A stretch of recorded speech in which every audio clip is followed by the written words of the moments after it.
Olá pessoal, sejam muito bem-vindos a mais um episódio do Municipaliza Cast. Eu sou Wellington Ramos, especialista em direito público e um apaixonado por licitações e contratos. O Municipaliza Cast é um podcast criado para levar conhecimento prático, atualizado, a gestores, servidores, advogados e todos os profissionais que atuam e que se interessam pela administração pública municipal.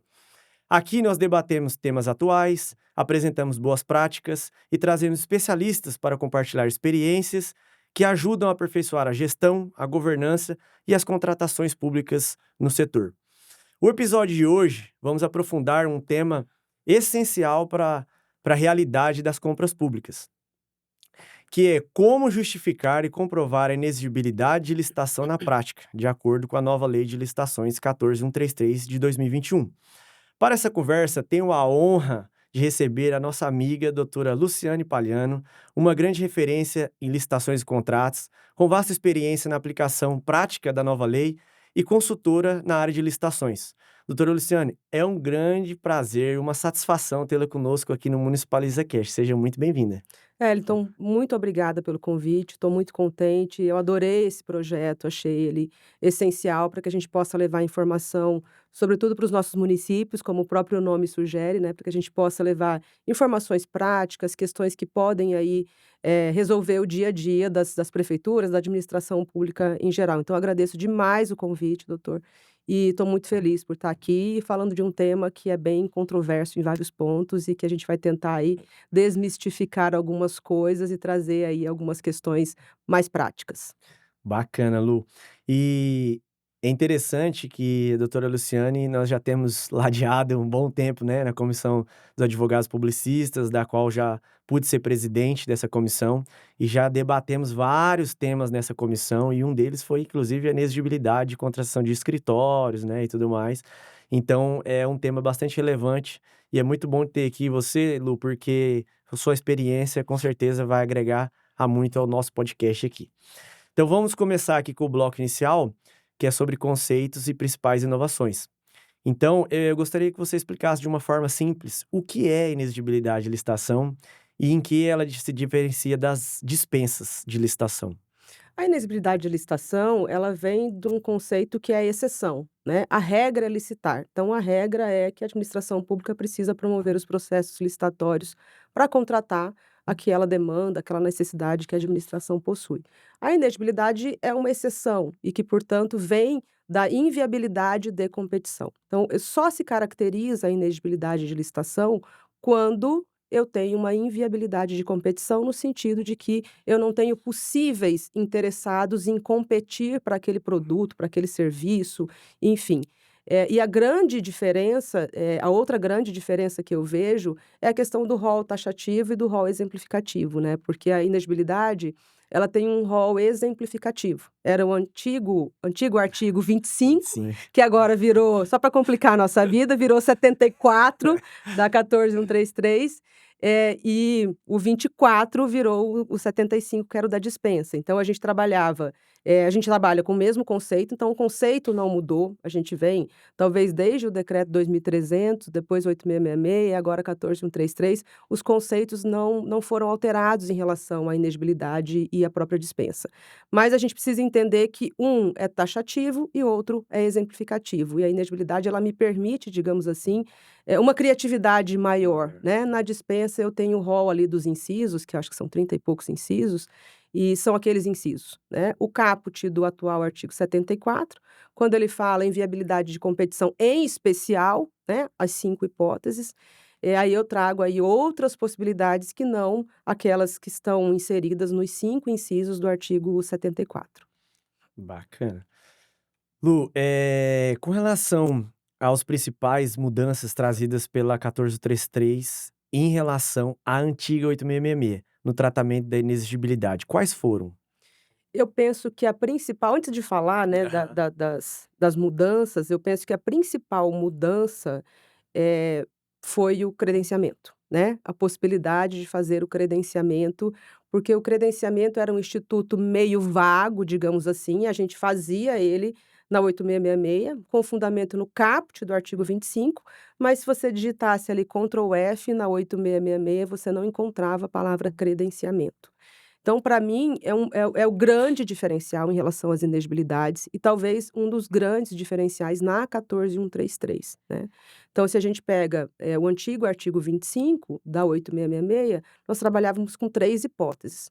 Agora, nós passamos a trabalhar com 5 hipóteses. Então, o legislador optou por inserir, né, a antiga dispensa de locação de imóvel como inexigibilidade de É. licitação, desde que justificada pelas características e localização, do imóvel, e a hipótese, especificamente relacionada ao credenciamento, que aí sim eu acho que é uma grande inovação, e aí a Acho que é gente uma das maiores você também. poderia fazer um próximo episódio Só só de sobre o credenciar, credenciamento, que que a gente teria teria uma muita pauta aí matéria. bem Aham. interessante.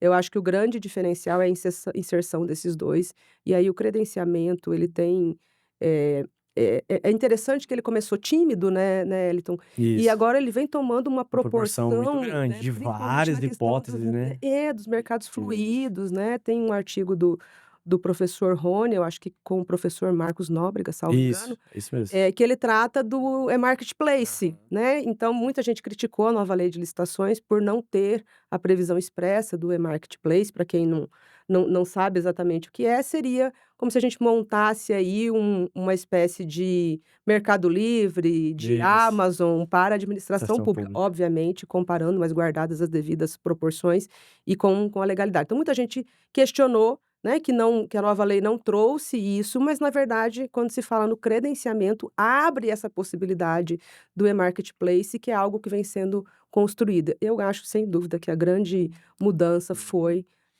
trazer o credenciamento como Uma hipótese, norma, na uma verdade, né. norma específica, uma hipótese específica, e que eu acho que vai ser a grande sacada aí nos próximos 20 anos em nas licitações. Com certeza. E essa questão do credenciamento é interessante, né, que, né, como você disse, na lei anterior, na 8666, não existia uma previsão legal Existia. sobre isso, e de tanto, os municípios começarem a utilizar, até a União, começou a ter pareceres, né, e decisões dos tribunais de contas, Uhum. tanto da União como dos estados e dos municípios, quando tem o Tribunal de Contas Municipal, e dando legalidade, É. trazendo essa legalidade para o credenciamento que não existia em lugar nenhum.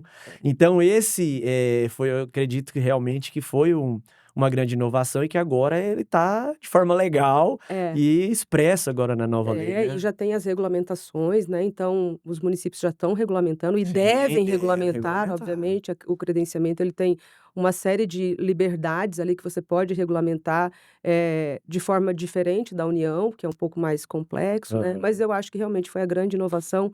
E na lei anterior a gente falava muito no credenciamento com fundamento no caput do 25.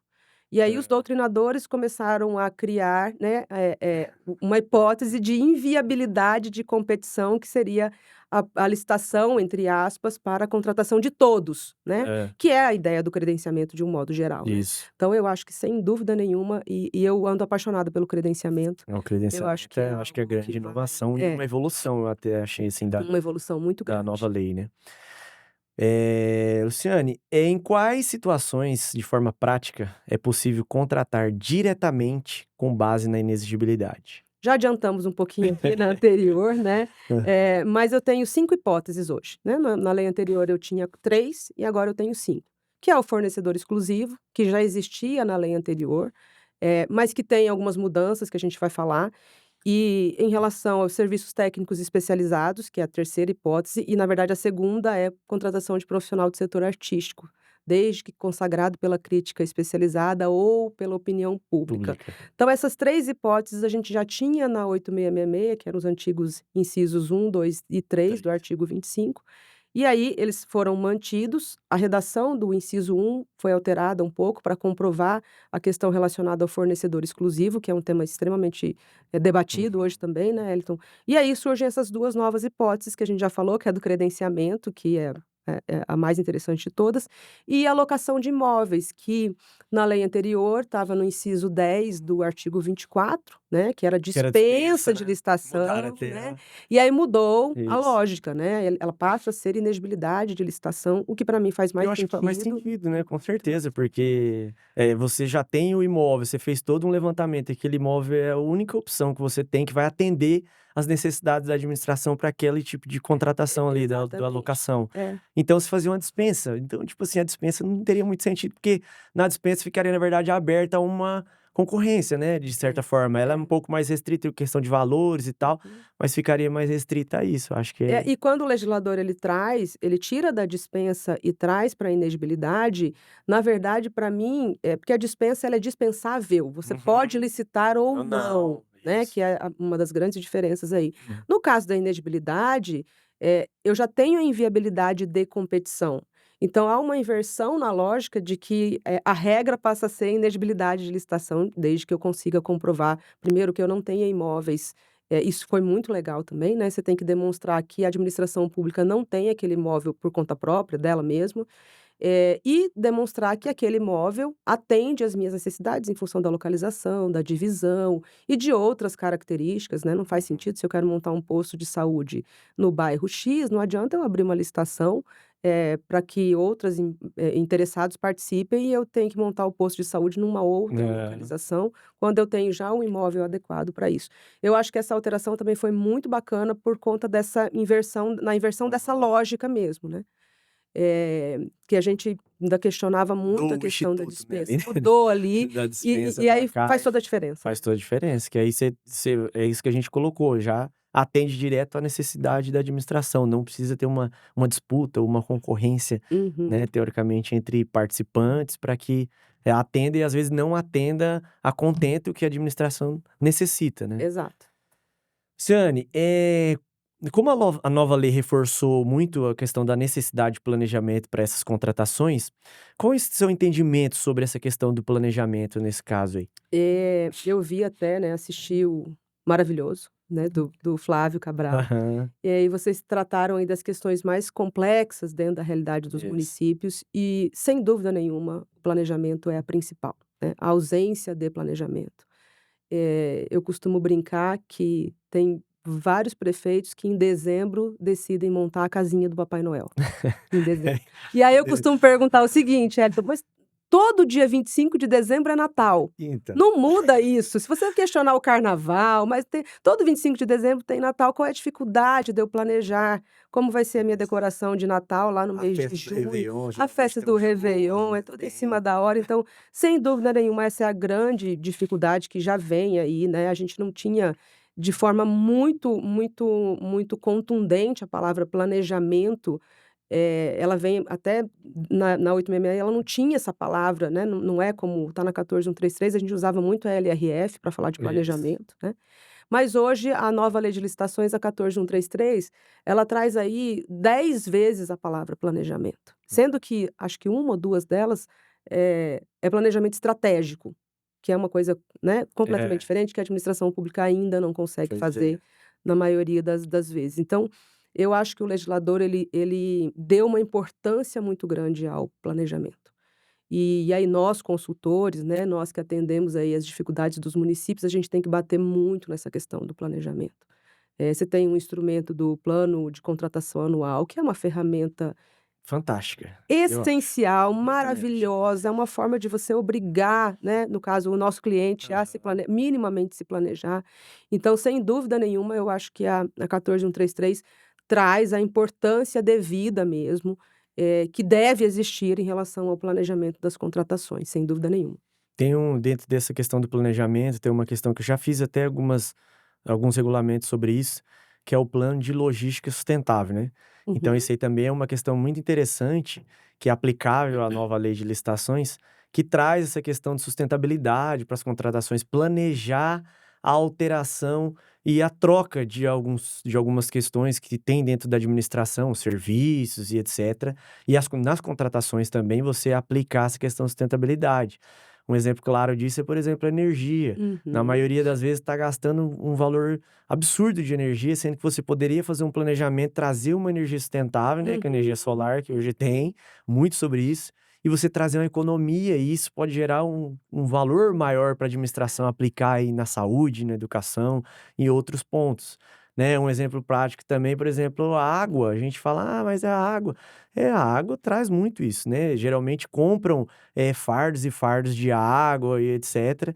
E na verdade, se você comprasse um filtro, né, com a água já ali, a água já vem filtrada e tal, você diminuiria aí esse impacto Ambiental, ambiental né? com relação às garrafas É. e tudo mais.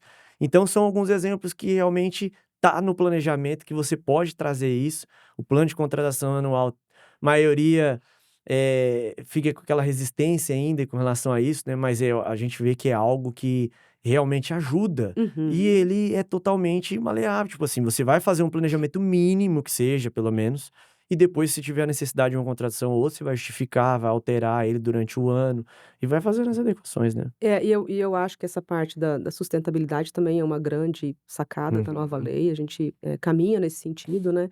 E esses exemplos todos relacionados à sustentabilidade, a planejamento, só diz uma coisa para o administrador: "Eu preciso pensar nas minhas contratações". Uhum. A gente não pensa muitas vezes, as coisas Vão vão acontecendo acontecendo no dia a atropelados. dia atropelado, aí Tudo você pra compra ontem. uma coisa que você não adaptou o local para receber, ou você faz uma especificação, né, inadequada, chega o produto. Eu costumo dizer o seguinte para os prefeitos: "Prefeito, se o senhor tiver orçamento e dinheiro, a gente consegue comprar um avião, se o senhor quiser, um jato, só que eu preciso planejar, eu preciso Isso. ter tempo". E o planejamento ele envolve tempo, né. Porque a licitação que chega correndo, o DFD, ETP e o TR que chega a toque de caixa, você pode ter certeza que a chance de ter erro é muito maior do que nas hipóteses em que você tem um tempo para planejar aquilo e Uhum. pensar o processo, né. Porque aí gera aquela questão de impugnações e tudo mais, Uhum, né. uhum. Mas isso aí nós vamos tratar depois aqui, É. mais à frente. Tentarei não sair do nosso tema, tá, Tranquilo. tentarei. Com relação ao bloco 2 aqui, vamos tratar um pouco sobre procedimentos e a documentação para esse tipo de contratação aí. Quais são os documentos indispensáveis para instruir um processo de inexigibilidade, conforme a nova lei 14.133? O artigo 72 ele traz um rol ali de documentos que eu preciso ter como documentos obrigatórios. Aliás, já faço uma ponderação que eu tenho visto muito nos diários oficiais de publicação dos municípios, tem muita gente publicando ratificação Eu de tenho com isso também. dispensa e de Aham. inexigibilidade. Não existe mais ratificação na nova lei de licitações, né, a ratificação, ela deixa de existir como aquele instrumento Isso. que existia na 14.133, acho que era no artigo 26, salvo engano, e que tinha necessidade de publicar a Notificação. ratificação, né, que nada mais é do que a própria autorização. Isso. Então, numa técnica legislativa, acho que ficou muito mais claro, eu não Aham. tenho mais a ratificação e sim a O ato de dispensa. autorização, né, que tem que ser publicada ou o extrato da autorização ou o extrato do contrato, que isso também é uma coisa bem interessante, eu não preciso publicar os 2, né. O Aham. parágrafo primeiro do 72 ele trata isso de maneira bem objetiva. Ou eu publico a autorização, se eu quiser eu não publico a autorização e publico só Só o com o extrato extrato do do contrato. contrato, né. Então o artigo 72 ele traz um rol ali de documentos que a gente precisa ter, além daqueles documentos obviamente específicos em relação a cada uma das 5 hipóteses. O que eu acho interessante, Eliton, e muitos municípios, estão na linha do copia e cola dos regulamentos federais. E a gente tem, talvez, pela primeira vez na vida aí, a lei federal, ela traz a ideia de regulamentar, né, dos regulamentos, dos decretos especificamente relacionados aos assuntos, né. Uhum. E aí muitos municípios a gente vê que copia e cola e perde a oportunidade, de o Tiossi fala muito sobre isso também, perde a oportunidade de trabalhar um decreto dentro da minha realidade. Com certeza. Então você tem ali, quando se fala nos documentos que são, específicos na inegibilidade, na dispensa, eu tenho um rol no artigo 72, mas eu posso, especificar isso no meu decreto. Então eu posso, aliás posso, eu devo fazer um decreto, né, sobre a inegibilidade de licitação, até porque o próprio inciso 1, ele já trata, ele já deixa "e se for o caso", Se for o que caso, isso. "e se for o caso de ter ETP, termo de Isso. referência", que são instrumentos que eu posso ou não dispensar através do meu decreto. Então eu acho que nesse aspecto dos documentos é essencial eu trabalhar no meu decreto aquilo que vai ser obrigatório ou não. Eu costumo dizer o seguinte: no decreto que a gente fez lá no escritório, eu e a Coimbra, a gente colocou no decreto que não existe, por exemplo, no caso de contratação de profissional do setor artístico, eu não tenho estudo técnico preliminar. Não tem lógica eu ter estudo técnico preliminar para É. discutir se é melhor a Ivete Sangalo ou a Cláudia Leite, Aham. se é melhor o Chitãozinho e Chororó ou, sei lá, outra dupla. Então, assim, não faz sentido eu ter ETP. Só que para eu ter mais segurança em dispensar esses documentos, eu preciso ter isso embasado no meu decreto. Com Então, certeza. esses documentos todos eu preciso trabalhar dentro da minha realidade, e aí eu sugiro que em cada uma das hipóteses no decreto a gente traga, né, quais são os documentos que são essenciais, de forma a ficar bem clara, bem objetiva. Eu vejo muito isso e, a gente que atua muito nessa área, quando se chega talvez para dar uma consultoria, né, você verifica que tem, alguns regulamentos que foram feitos meio que copia e cola total. Tem alguns que pegaram da União, e você fala: "Mas como que você vai aplicar isso aqui?", Uhum, sendo que a lei te traz essa uhum. liberdade, né, de você Pensar de o pensar o processo, né. processo. Ó, pô, nesse caso aqui é uma contratação tão simples, há necessidade de, tipo assim, de você fazer um estudo técnico preliminar para situações que são básicas, assim. Uhum, uhum. Ah, eu vou fazer sobre, por exemplo, aquisição da água. Pô, mas todo Aham, ano você compra água, você vai aham. estudar, É. não precisa de um estudo técnico, você vai colocar no termo de referência quantitativo e tal, e ali Sim, você o próprio no DFD DFD você você vai vai colocar, justificar né. algumas questões, falar: "Ó, já é algo usual, todos os anos faz aquisições", e Uhum. perfeito, você vai fazer um estudo técnico, um rol lá de várias exigências que totalmente desnecessário. E aí se você não tem Exatamente. no regulamento essa possibilidade de dispensar, aquilo que você disse já, você fica amarrado nisso, É. entendeu? E a gente vê muitos regulamentos que o servidor da licitação, ele nem sabe que existe, que é outra realidade, né, É verdade. e ele não cumpre aquele regulamento, ele continua fazendo o procedimento que ele faz, que acaba sendo um procedimento mais simplificado, mas alguém no município regulamentou, trouxe o decreto federal. Os decretos federais são muito São bons, muito né, Elton. bons. E eu Aham. acho que, obviamente, a gente pode usá-los como base, Base, extrair até muitas porque toda a coisas. jurisprudência do É. TCU vem, né, vai começar a existir a partir desses decretos federais, então eu acho que é uma boa base, mas não faz o menor sentido eu replicar, copiar e colar ali sem pensar na minha realidade, e na inedibilidade eu acho que tem, coisas bem interessantes para a gente colocar no decreto, que facilita aí a vida da administração e que gera segurança para o próprio servidor, no sentido de que ele atendeu aquilo que está no decreto. Bacana.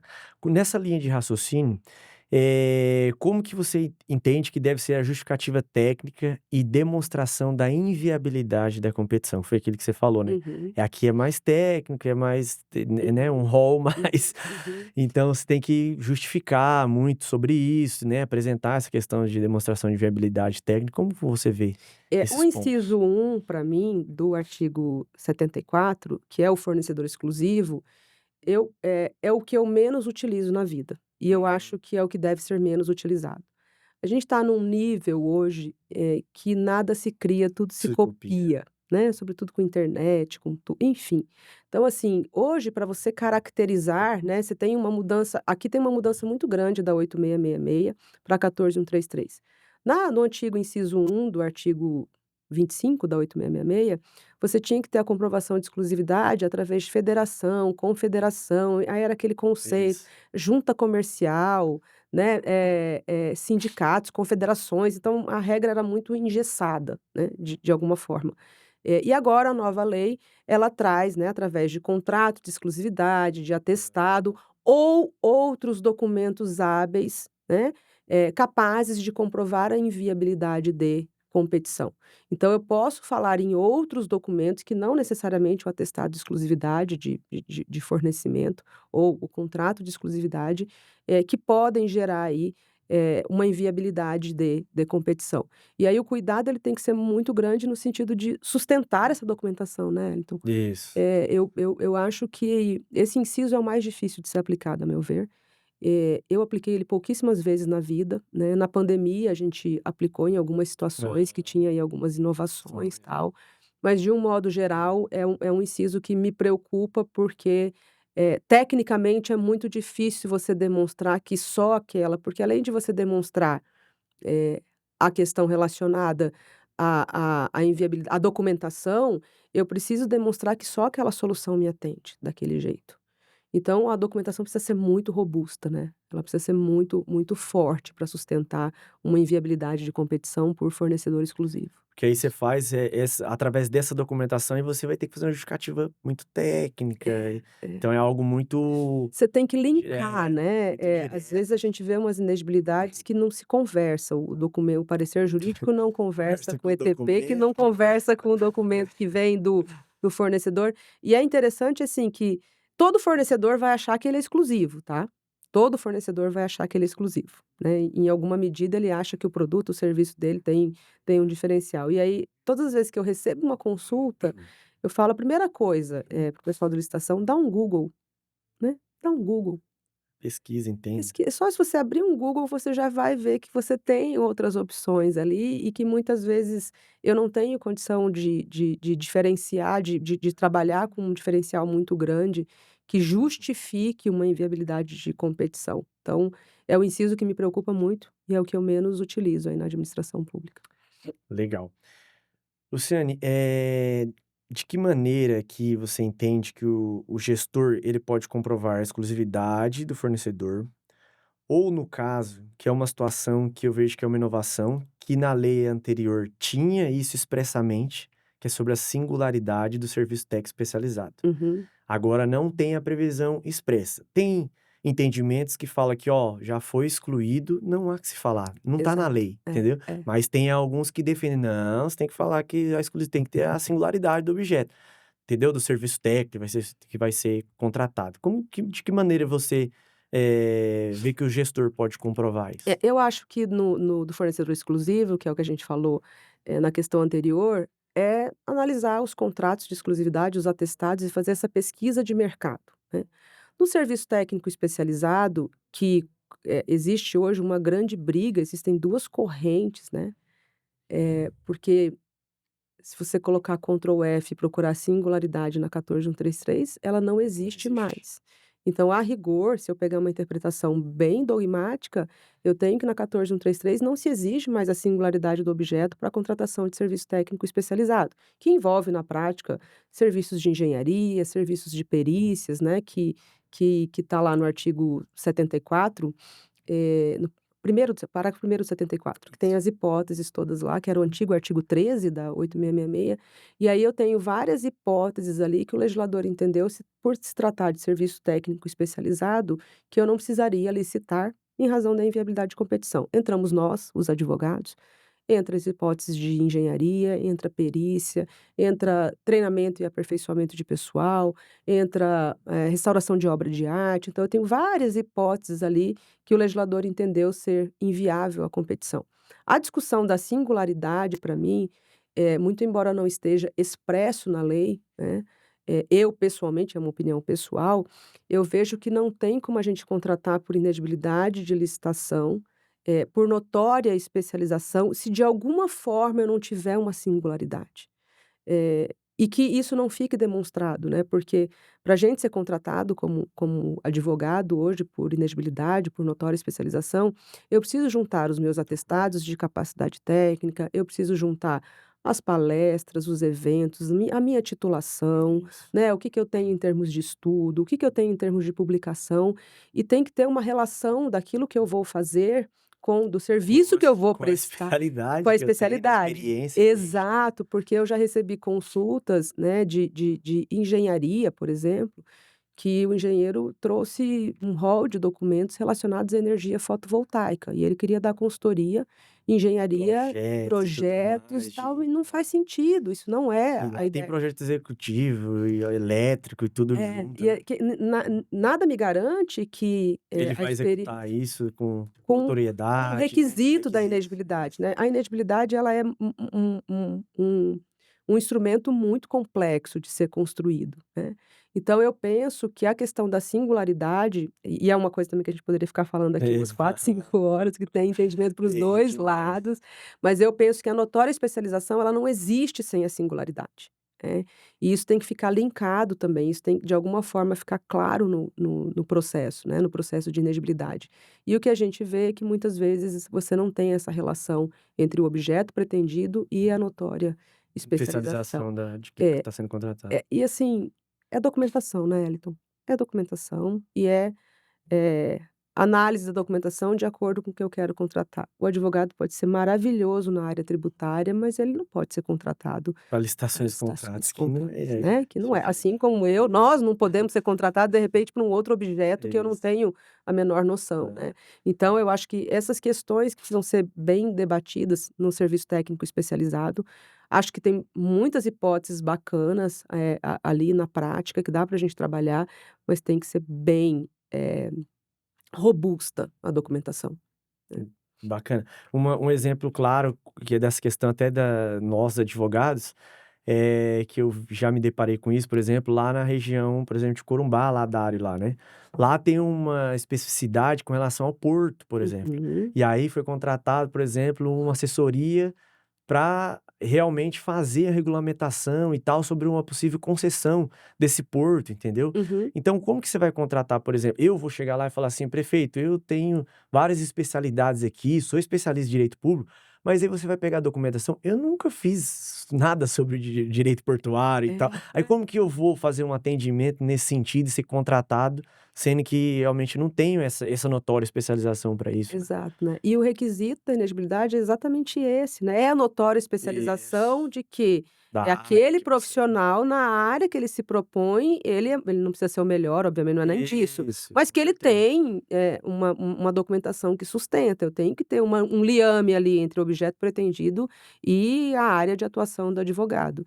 E do engenheiro também, enfim, de todo do rol ali de Uhum. aperfeiçoamento, de treinamento também, né.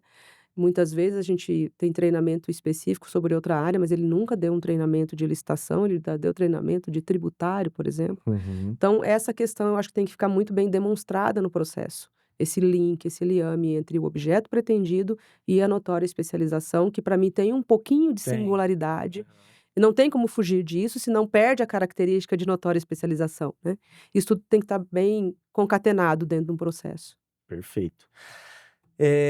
Passando aqui para a questão dos órgãos de controle, quais os cuidados que são fundamentais para evitar os apontamentos, por exemplo, pelos tribunais de contas, TCU e CGU, por exemplo? Eu vou bater na mesma tecla. Documentação, né, eu acho que o principal aí para você ter segurança na sua contratação é uma boa documentação, é sobretudo na inegibilidade, né, que a gente sabe que a inegibilidade ela é olhada com outros olhos pelos órgãos de fiscalização e controle, junto com a dispensa, né, Uhum. nas hipóteses de dispensa também, emergencial, enfim, tudo tem um olhar diferenciado. Então uma forma que eu vejo, do gestor se precaver é a documentação e um bom parecer jurídico. Esse é o nosso É. papel. Então, um bom parecer jurídico que consiga ali, extrair da razão da escolha do fornecedor, né, da justificativa técnica que Técnica. foi feito pela equipe, que consiga ali dentro de um parecer jurídico demonstrar que efetivamente aquela é a melhor solução, né, aquela é a melhor solução apontada e aquele profissional é a melhor opção em termos de, viabilidade, de até de forma de prestação de um serviço mais adequado àquilo que se pretende. Então acho que essas 2 combinações, né, documentação bem robusta, com um parecer jurídico, que agora é parecer de Evita, de controle, controle. né, que é um Que a parecer assessoria ali está sempre ali do lado, né, sempre que o é, órgão necessitar, né. É uhum. algo que ficou também bem expresso isso também, né. Muito, né, você assim, a gente tem vários colegas procuradores aí de município, que têm muito receio hoje dos pareceres em processo licitatório. E de fato deve ter muito receio mesmo, porque a lógica da lei mudou, né, da mesma forma que a gente falou que a lógica mudou na locação de imóveis, a lógica do parecerista ou do parecer jurídico também mudou. Você tem lá no final você tem acho que o artigo 53, né, que é o do parecer, que ele fala: "Ao final da fase preparatória, deverá ser encaminhado para o assessoramento jurídico para emissão de parecer de controle de legalidade". Olha o peso Isso que ficou. disso. Então ficou um peso muito forte para nós advogados, Porque antigamente, ou antigamente não, agora, na Muito bem. 8666, o nosso parecer era do edital de licitação, Isso. ponto. Parecer da minuta do contrato, Ponto. ponto. Teoricamente, hoje eu tenho um parecer de controle de legalidade. E na inexigibilidade, a meu ver, ela tem um papel maior Fundamental, né. ainda, Eu acredito fundamental, também nisso. fundamental. Que a Então, análise tem que ser muito mais criteriosa, né. muito mais criteriosa. O Tribunal de Contas daqui também discute muito a questão de parecer pro Proforma, forma, ixi, já vi né, várias decisões aqui do várias TCM disso. decisões e para mim estão corretíssimas, Tá né. certo. Eu não posso ter um copia e cola, né, Pra tem que todos ter os casos, para sendo todos que os cada caso, casos, tem a né. sua peculiaridade, né. É.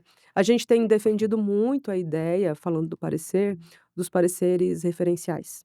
Uhum. Eu acho que é uma boa, solução, digamos assim, para não é reduzir, mas você conseguir enquadrar as hipóteses de forma adequada, né, porque o parecer referencial, ele é uma segurança também para quem emite o parecer jurídico, porque você tem um ato em que você determina o que vai ser como requisito A análise, né. obrigatório numa análise emergencial, Aham. né, numa análise de inexigibilidade de licitação, Inexigibilidade, de contratação dispensa. de serviços técnicos especializados. Então acho que o referencial e é uma discussão que a gente vai ver muito, né, Eliton, porque eu acho que de alguma forma nós perdemos o time, nós advogados, eu acho Uhum. que a gente perdeu o time, isso deveria ter sido discutido mais na Mais. 14133, porque eu acho e aí já, sentindo a dor dos procuradores, dos assessores jurídicos, é muito complicado você dar parecer de controle de legalidade, porque envolve muita coisa, né. O controle de legalidade, ele pega desde a pesquisa de preços, né, Com certeza, de tudo. então assim, Planejamento e a planejamento, parte tudo, tudo. Se você for pensar a rigor, né, de forma bem objetiva, eh é muito complicado você emitir um parecer no processo licitatório hoje da forma como está no artigo 53. E essa é uma discussão que eu acho que deve, né, ser ao construída longo do tempo ao aí, né. longo do tempo, inclusive pela OAB, pelos né, porque é uma questão muito complexa.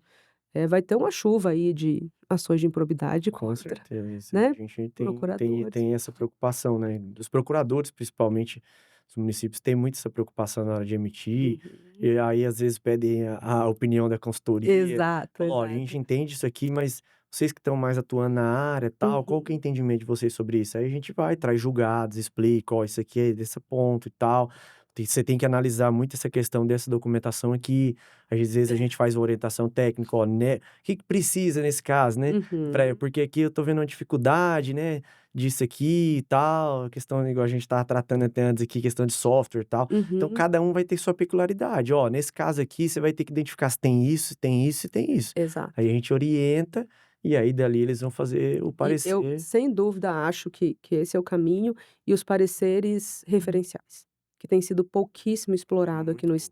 A estado, gente né, verifica a gente isso. tem tentado Estado, implementar em alguns municípios, mas tem uma resistência. resistência, e uma resistência muito grande por parte dos servidores, que daí eles acham que o jurídico está tirando o corpo fora, porque o Fora. parecer referencial nada mais é do que você, entre aspas, criar um checklist, Isso. identificar se tudo está preenchido ali, aí o parecer vai ser favorável, né. Aham. Então tem muita resistência, mas eu acho que é uma boa discussão no aspecto de responsabilização do parecerista, em razão do artigo 53 aí que ficou bem pesado para nós, né, então ficou bem Ficou. bem Agora bem ficou. bem bem mais complicado.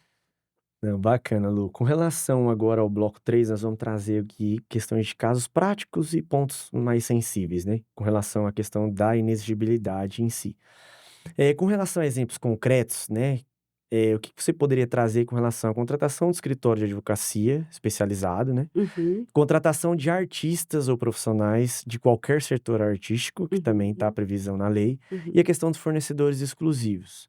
Eh, Casos que você já viu, né, com relação a isso, algumas discussões que já tem, né, com relação uhum, a isso, uhum. a esses casos aqui, e que você pode trazer de exemplo para o pessoal que é ouvinte e telespectador também do nosso Eu acho que dos podcast. serviços técnicos especializados, a gente tem discutido muito a questão das engenharias, né, Elton. Eu acho que esse é um aspecto aí na parte prática, né, de serviço técnico especializado, que eu preciso evoluir nessa discussão. Então você tem várias empresas de engenharia, né, defendendo a hipótese, e eu também acho que Eu pode também. ser contratado por inelegibilidade de Até porque é uma questão licitação. intelectual, A questão é muito vamos parecido com o é. nosso, né, é muito parecido com o nosso. Mas que obviamente eu preciso ter todos os cuidados aí Uhum. que precisam ser tomados muito dentro daquilo que a gente já comentou, que são as questões que tem que ter o liame, né, entre a experiência, entre a notória especialização e o objeto a ser contratado. No caso de fornecedor exclusivo, a gente vê muita discussão em relação a medicamentos, a gente vê muita discussão em relação a fornecedor exclusivo, especificamente daquele medicamento X ou daquele medicamento Y. Até veículo, a gente vê muita É, discussão de fornecedor exclusivo em razão da, né, só eu posso vender este veículo nesta nessas região, condições, nessa nessas região, condições, tal, não sei o quê. Então eu acho que tem muitas discussões relacionadas aí à inegibilidade e que com a nova lei, eu acho que nós vamos evoluir muito aí nessas questões. E aí a outra discussão, que é muito comum nos municípios, eu com o João e José, que é a dupla sertaneja lá no meu município, ele pode ser contratado por inegibilidade? E aí eu costumo dizer o seguinte: ele pode, desde que eu consiga demonstrar que ele preenche um dos requisitos: opinião pública ou crítica especializada. O legislador ele foi até muito generoso nesse sentido, né, porque ele não fechou, por exemplo, numa crítica especializada. Então basta a opinião pública. Mas como é que eu comprovo que o João e o José são, eh eh conhecidos, tá. conhecidos e eles têm aí uma documentação, tal. Eu preciso ver quais são os eventos que eles participaram, eles já fizeram abertura de show de, artista de renome nacional, eles têm um CD gravado, eles têm que tipo de documentação eu tenho para sustentar isso?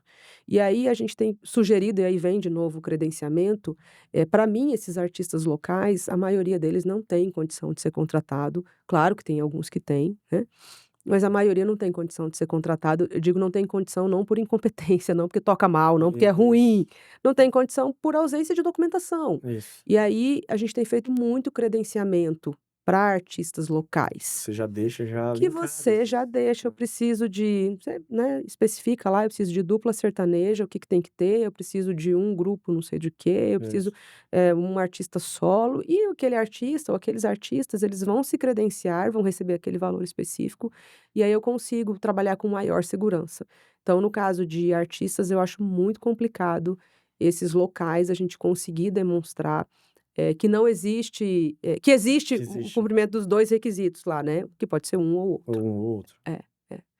Não, legal. No caso dos escritórios, ainda tem aquela questão que a gente tratou aqui anteriormente sobre a questão da singularidade, né, que ainda é muito discutido isso, não só na questão da doutrina, né, que Uhum, trazem muito essa questão, esses pontos aí, mas também a jurisprudência tem, eh, trazido também julgamentos e tudo mais, inclusive o STF já tem esse entendimento, né. Aqui no estado a gente já viu algumas decisões, inclusive o Tribunal de Justiça já reformou várias decisões locais, né, de juiz de primeiro grau, no sentido de que na maioria das ações de ação civil pública, às vezes nem de improbidade, uhum, mas apenas uhum, para uhum, encerrar aquele contrato, o juiz concedeu a liminar para suspensão.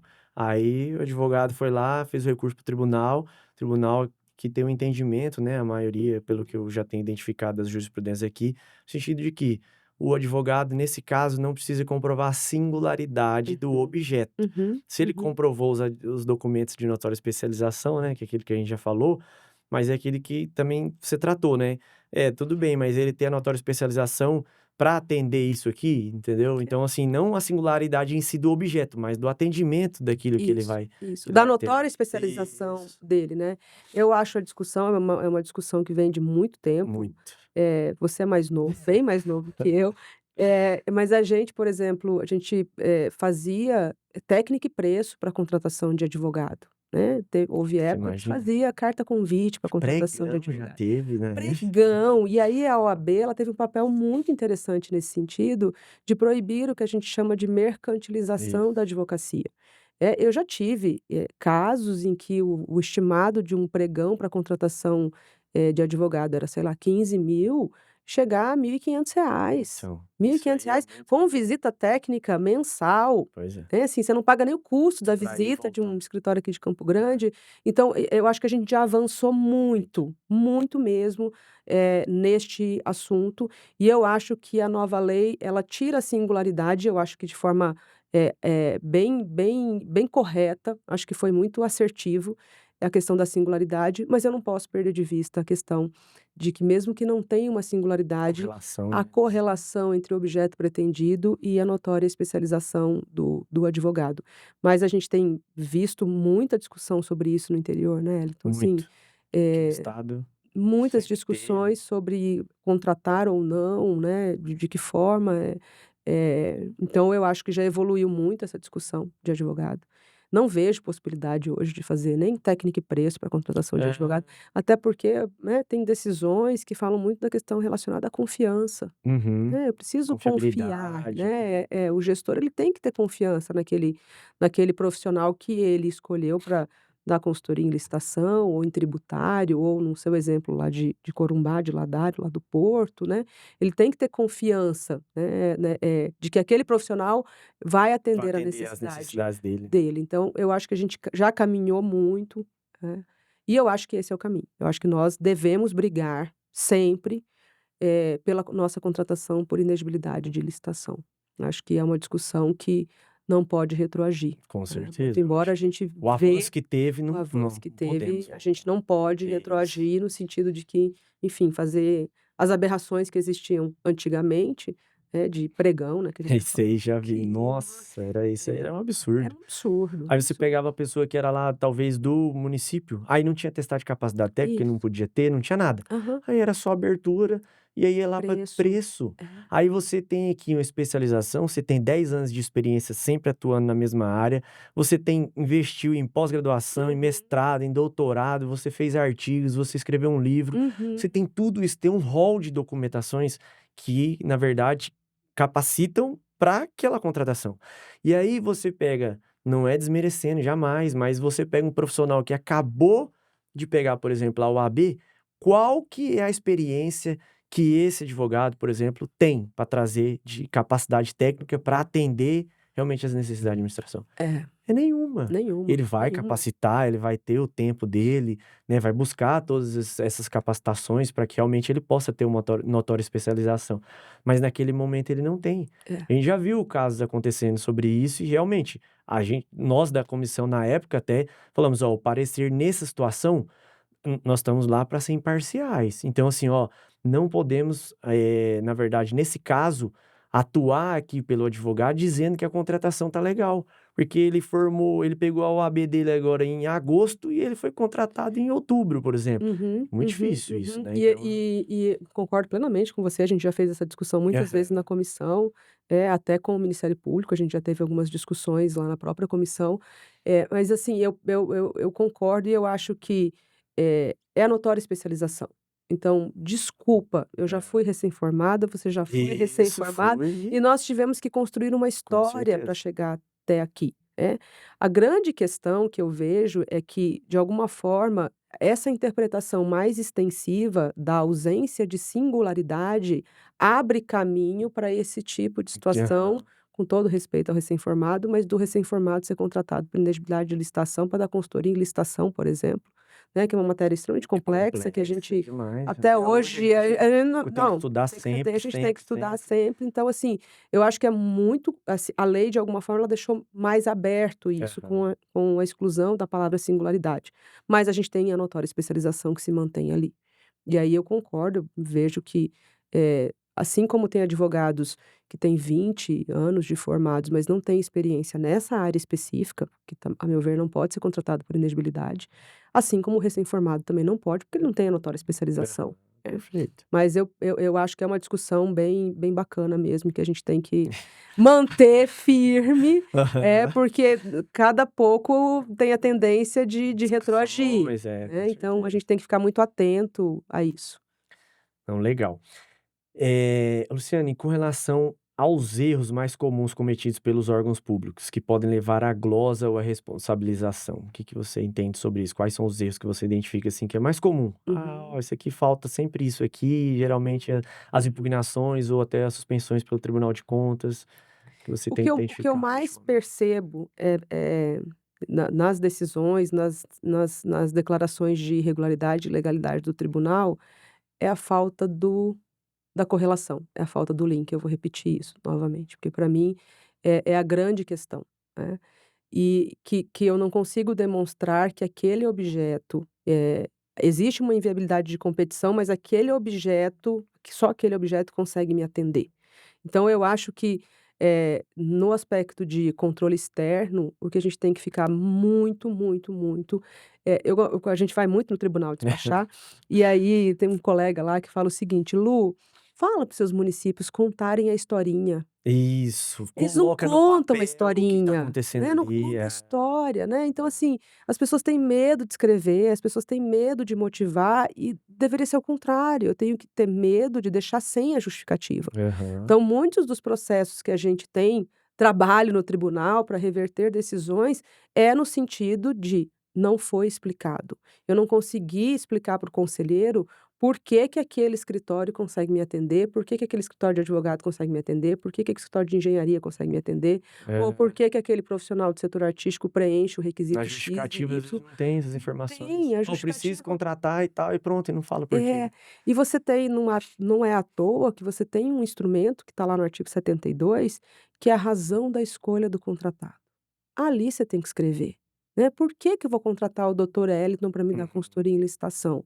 É porque ele apresentou atestado, porque ele está no mercado há tantos anos, eu tenho que criar esse raciocínio É, dentro do são os processo. elementos, né. São os elementos essenciais, então, conta a história, né, contextualiza ali, pega os atestados, traz para cá, é o que eu vejo, assim, que é o mais comum, né, nessas questões relacionadas à inegibilidade. E isso que você falou com relação a trazer essas informações, muito interessante, e eu já identifiquei isso várias vezes, e é uma prática usual. O pessoal vai fazer consulta de preço, às vezes o processo está parado lá, tem 60 dias para uma Uhum, dispensa. uhum. "Doutor, mas eu só achei 2 empresas que eu consegui cotar procurando PNCP, não tem".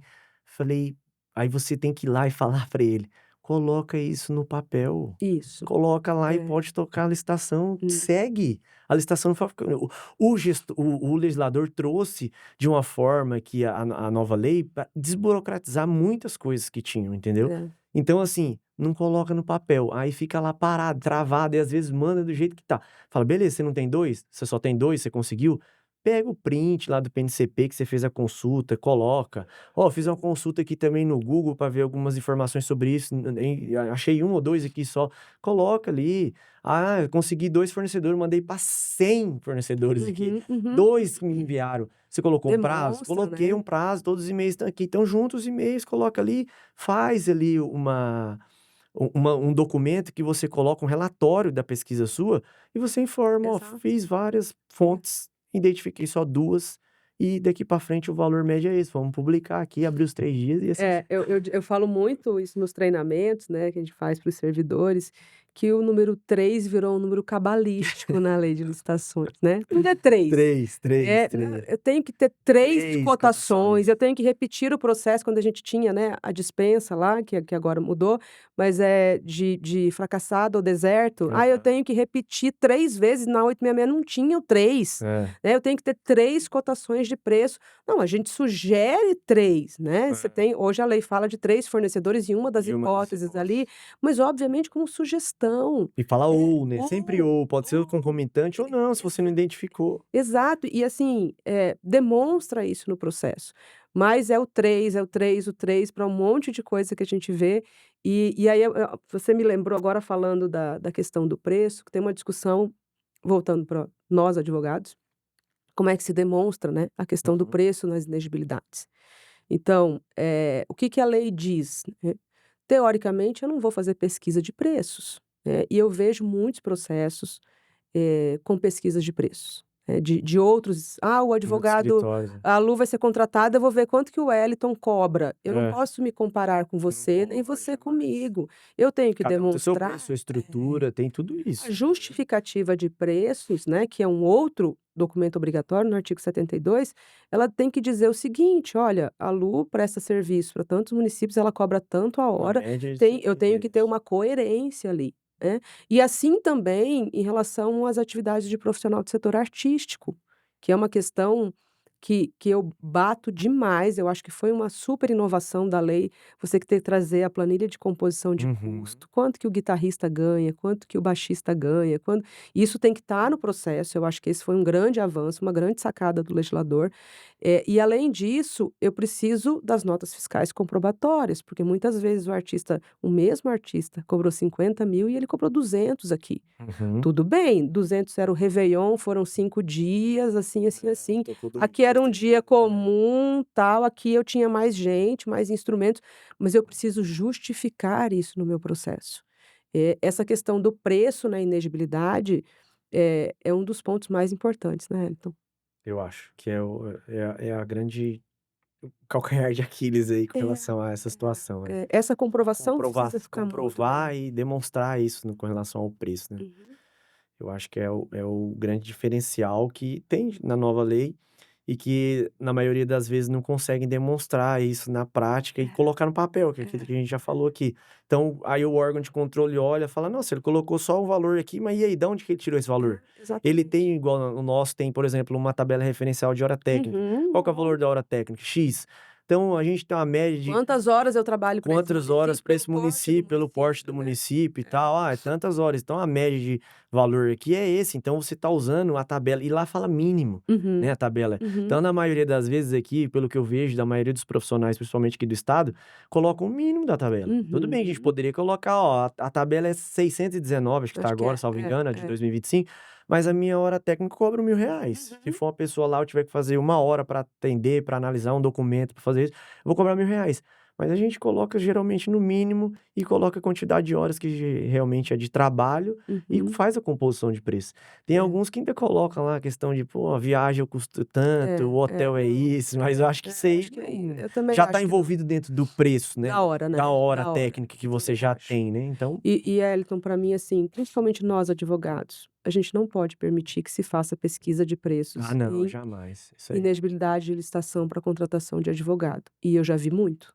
Aham. E é um negócio que para mim, é um contrassenso. Se eu estou contratando por inegibilidade, eu não posso fazer pesquisa de É. preços. A inegibilidade por si só, ela me diz: eu tenho que justificar o meu preço, eu não vou comparar o meu preço com o outro. Então isso é uma coisa que nós advogados precisamos ficar muito atento, porque às vezes a gente nem sabe, né, o Aham. próprio setor de Você licitação não vai tá lá fazendo e isso. fala: "Ah, no município tal o fulano cobra tanto, no município tal o beltrano cobra tanto e esse doutor aqui está cobrando um valor abaixo", É. né. Isso não pode. Eu acho que isso é uma construção que a gente tem que bater muito também, no sentido de resguardar, a capacidade de cada um, o conhecimento de cada um, os anos de estrada de cada um, Com certeza. que isso aí gera Que segurança, cada um né. calejou O já que cada um né, e construiu, sofreu e né, ao longo construiu. dessa jornada de cada profissional, eu acho que é bem nesse sentido aí. Bom, para o bloco final aqui nós vamos trazer umas perguntas mais relacionadas a boas práticas e a visão de futuro. Como a capacitação de equipe de compras e licitação pode prevenir erros e trazer mais eficiência? O que que você acha sobre a questão da Eu capacitação? acho que a capacitação é a saída, né. A gente bate muito isso nos Concordo. municípios, a gente fala demais com os secretários, com os prefeitos, isso é investimento, isso não é gasto, né, isso é investimento. Investir em capacitação de servidor é a forma que você tem de minimizar os riscos para o seu próprio CPF, né, que é o CPF do gestor que está ali. Então eu vejo e a nova lei ela traz isso de maneira muito clara, né, então ela traz a necessidade de capacitação, ela fala muito, né, da questão da culpa a lei não, mas a jurisprudência trabalha na culpa in eligendo, né, que o gestor nomeou você para ser fiscal de contratos e você nunca fez uma capacitação É. de fiscal de contratos. Eu costumo dizer o seguinte, que grita no corredor e fala: "Atesta a nota fiscal aqui". Isso. E aquele fiscal muitas vezes nem sabe que ele é fiscal, ele não Isso. sabe qual é a responsabilidade dele, ele não sabe qual é o peso de um atesto de uma nota fiscal. Então a capacitação, ela vem como sobretudo numa lei nova, né, em que a gente está discutindo agora, uma lei extremamente nova. Ficamos aí com a 866 há 30 anos? 30 30, né? anos. E a gente não sabia várias questões relacionadas, vivia em discussão, tal. A 14133 ela começou agora, então, assim, a capacitação do servidor, botar o servidor para estudar, botar o servidor para fazer treinamentos, para encontrar outros municípios. Eu gosto muito dessa ideia de trocar ideia, né, com os outros Sim, municípios. Tem eventos, né, que você traz aí, os servidores, ele vem aqui, para ele troca ver que a troca experiência, né. experiência, para ele ver que a realidade dele, do município de 5.000 habitantes, muitas vezes é É a igual a de mesma, 100.000 100.000, isso habitantes. mesmo. E o que de 100.000 ele pode dar algumas, né, orientações, dicas da realidade dele que eu posso aproveitar aqui.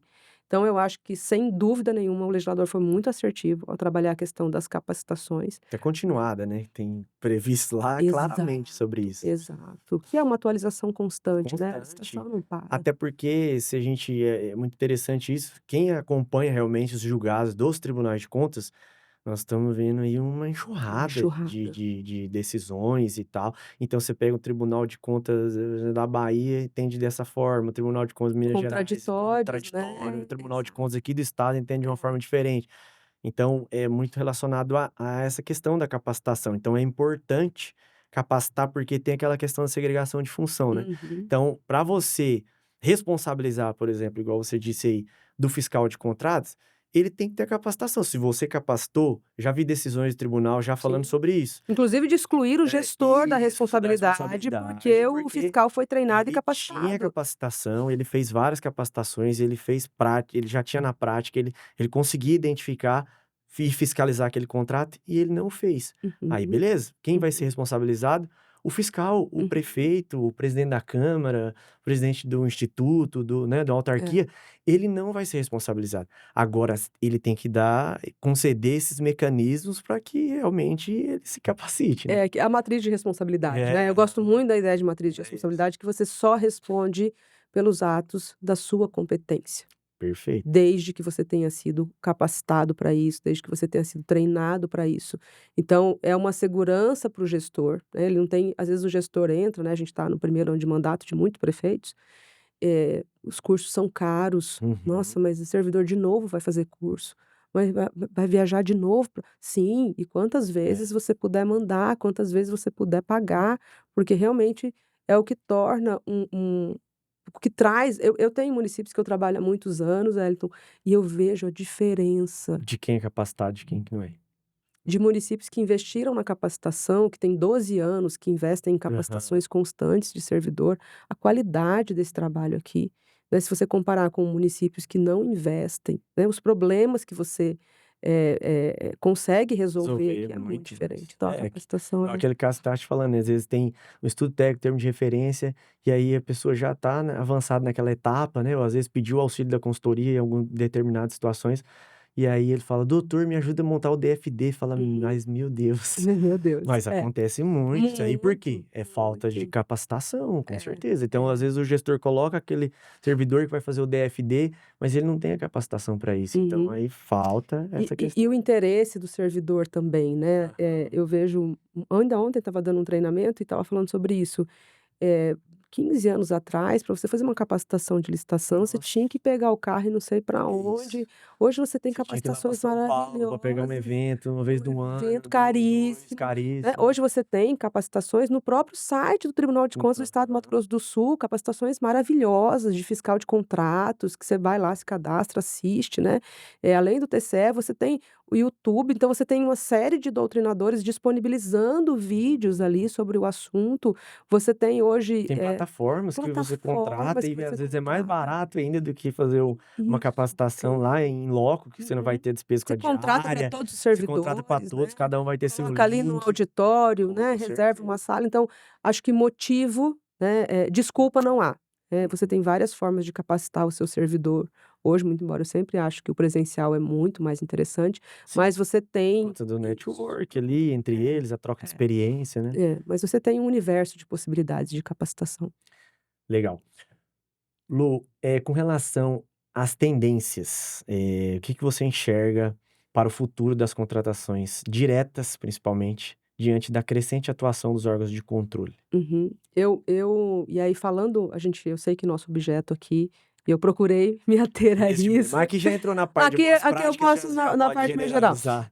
Eu vejo assim que as dispensas, por exemplo, as dispensas de valor, que é algo que a gente tem que tomar muito cuidado, né, em razão do fracionamento, da fragmentação e toda essa discussão que existe, mas eu acho que a gente tem que pensar nas contratações diretas de uma forma diferenciada, né, de uma forma que envolva planejamento, como a gente já falou aqui, de uma forma que envolva capacitações e de uma forma que envolva o final do processo também, que é a fiscalização desses contratos. Então eu vejo que o futuro das contratações, e aí já abrindo um outro mercado, digamos assim, eu já falei muito do credenciamento, mas eu acho que o futuro, é o credenciamento na nova lei de É, licitações. também acho. Eu acho que o credenciamento ele traz uma série de possibilidades que talvez nem o legislador se atentou. Talvez não. O universo, né, de Um possibilidades que tem. universo de possibilidades de questões para solucionar problemas dentro da administração, para diminuir custo dentro da administração, para trazer hipóteses, né, inovadoras de formas de contratar.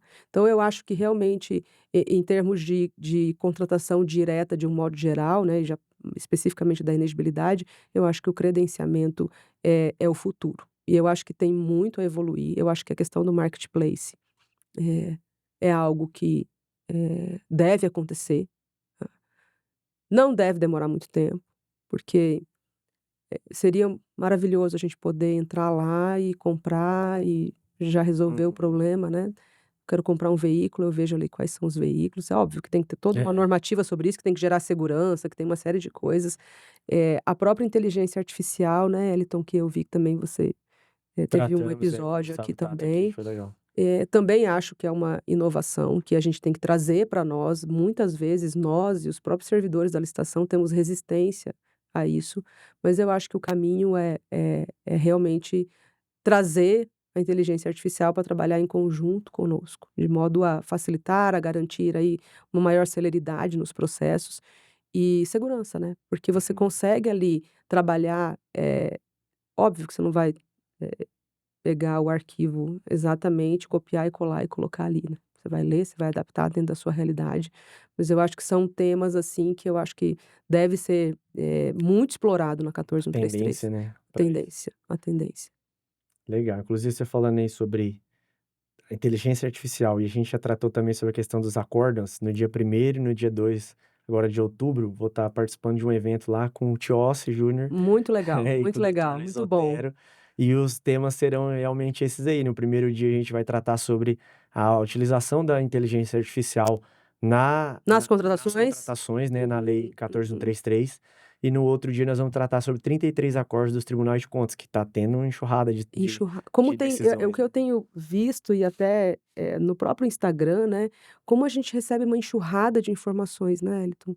Diária, Diária, diária, você tem diária. assim, a informação ela chega, cai no seu colo É. do TCE do Espírito Santo, do De Minas TCE do Gerais, do Tocantins, de Minas Tocantins. Gerais, você tem um universo ali de informações, o que é muito bom, Sim. né, o que é muito bom no sentido de você, entender o que está acontecendo, e que também é muito ruim, porque existe uma sobrecarga, né, e Aham. uma necessidade da gente estar cada vez mais Mais atualizado atualizado. ainda. Em uma semana as coisas mudam, em uma semana tinha uma posição favorável aqui que era majoritária e na semana seguinte já não Já é. não tem mais. Então, Já assim, essa mudou, tem outro necessidade entendimento de outro e tribunal. essas discussões como essa, como a que você vai fazer com o Tiossi aí no dia primeiro e segundo, tipo, É, 1 e primeiro 1 2, e 2 no de dia do 1 outubro e agora. 2, são discussões que eu acho que a gente deve alimentar mesmo, porque cada vez mais a gente vai tratar de temas aí na 14133, que são temas bem sensíveis. Bacana. Eu falo Lu porque tem intimidade, né, na Imagina, é nossa amizade, já esse intimidade, já tempo sem aí. problema nenhum. O pessoal Acho que deve eu ter nem te chamei de doutora aqui, o pessoal deve estar sempre estranhando Érica, também, isso aí. né. Então o pessoal às vezes escutou aí Lu, Lu, é porque a gente sempre trata a doutora Luciane, né, que sempre com muito respeito, mas de Lu, que é uma amiga e sempre é uma das consultoras aqui de renomes também do nosso estado, então parabéns, Lu, pelo trabalho que você sempre desenvolveu perante os municípios, né? Também despachando perante os órgãos de controle e tal. Então, isso é muito importante. E eu queria aqui, para a gente encerrar essa parte do episódio, Nossa, mas já passou tão então rápido. passou rápido. Passa muito rápido. Poderíamos ficar aqui a tarde A inteira tarde falando sobre inteira, esse a tarde assunto. inteira. Que você deixasse uma mensagem final aqui para os prefeitos, presidentes de câmaras, gestores, né, que precisam aplicar a nova lei no dia a dia. Qual seria a mensagem que você deixaria para eles para avançar ainda mais com a 14133? Bom, antes da mensagem, também dizer que a admiração é recíproca, né. Também me desculpar por não chamá-lo de doutor durante a nossa conversa, que realmente a intimidade é fato, a intimidade ela então, doutor Wellington, agradecer demais o convite mais uma vez, desejo muito sucesso, acompanhe sua trajetória, então, eu vejo, né, o quanto, você vem crescendo, então eu fico muito contente com isso, e espero que a gente possa estar outras vezes, mais vezes, certeza, discutindo hoje foi só outras uma matéria. questões, só uma matéria, e que a gente possa estar em conjunto aí discutindo essa nova lei de licitações, que é um diferencial, e para nós que somos apaixonados, então, eu acho que tem um universo gigantesco. Você me pediu o que é umas Uma dicas? Uma mensagem para os mensagem para os prefeitos, prefeitos e gestores, os né, gestores de um um modo modo geral. geral. Eu acho que a grande mensagem, que a gente precisa trabalhar dentro das contratações públicas é a ideia do planejamento. Vou ser repetitiva nisso, mas eu penso que enquanto o gestor ele não, conseguir ter consciência de que o planejamento vai solucionar e vai tornar a administração dele diferenciada, a gente não consegue evoluir. Então, a grande mensagem que eu deixo para os prefeitos, para os gestores, que são os secretários e ordenadores de despesa é: vamos planejar as contratações públicas, né, vamos organizar, e tem vários estudos, eu bato muito nas capacitações de planejamento. 80% das licitações se repetem nos municípios. Todo ano eu tenho que comprar merenda escolar. Todo ano eu tenho que comprar produto de limpeza. Todo ano eu compro uniforme. Se repete, por que que a gente não consegue planejar? Planejar E isso. por que que as coisas chegam em cima da hora?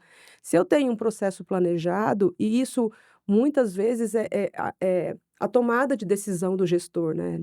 É muito É muito, mas assim, enfim, voltando aqui, eu acho que é realmente o planejamento. planejamento. É a grande sacada, não é à toa que o legislador incluiu isso na 14133 10 vezes, né, a palavra inclusive no planejamento estratégico. Dentro das contratações, eu acho que a saída para uma boa gestão é, junto com a capacitação, que a gente já falou bastante aqui, é a ideia de planejamento. Legal, Lu, vou agradecer você mais uma vez, né, por ter disponibilidade do seu tempo, sua experiência aqui pro nosso podcast, né? E aí, isso também traz aqui aquilo que você disse sobre a questão da capacitação. O podcast é um dos meios que a gente está trazendo, que é uma Uhum. forma gratuita de trazer a informação para gestores, para De servidores, provocar discussões provocar interessantes, né. discussões interessantes, né, para servidores também, para a sociedade. Às vezes a sociedade não entende como que funciona, aí vê lá: "Nossa, o município contratou advogado sem licitação", mas tem que ser sem Tem que licitação. ser. As Realmente é uma chamadas jornalísticas são sempre muito então tem apelativas nesse isso, aí a sentido, né. pessoa fala: "Nossa, contratou o cara lá, não fizeram o processo". Isso quando não Então soma os 5 anos, né, Eliton. é, Soma os 5 anos de contrato e joga como se fosse num ano só. num Já ano vi só. muitas matérias de jornal, Nossa, mas o contrato é contrato é contratado de pequeno. milhões e Você vai ver lá tem 5 anos de contratação, né, pois mês é. a mês os pagamentos então isso aí generaliza muito. Então para que a sociedade também tenha essa visão e que entenda os mecanismos realmente do que acontece, para que não fique apenas na maioria das vezes até tem muito fake news e isso traz de uma forma tendenciosa essas matérias aí. Uhum. Então Lu, quero agradecer imensamente, né, por você ter compartilhado sua experiência, conhecimento prático, sobre justificar e comprovar a inexigibilidade de licitação, trazendo dicas valiosas também para aplicação da Lei 1433 no dia a dia da administração pública, não só municipal, mas também dos órgãos federais e estaduais. E a você que nos acompanhou até aqui, meu muito obrigado por fazer parte dessa jornada. Se gostou do conteúdo, compartilhe, mande para o seu amigo, para o servidor que você às vezes tem no seu município, né? Nós temos então aqui no canal do YouTube, no Spotify e também temos no Instagram, @municipaliza_cast. E é isso. Assim você pode acompanhar os próximos episódios, sempre com temas atuais, convidados especiais e muito conteúdo prático. Até o próximo episódio e vamos municipalizar o conhecimento. Muito obrigado.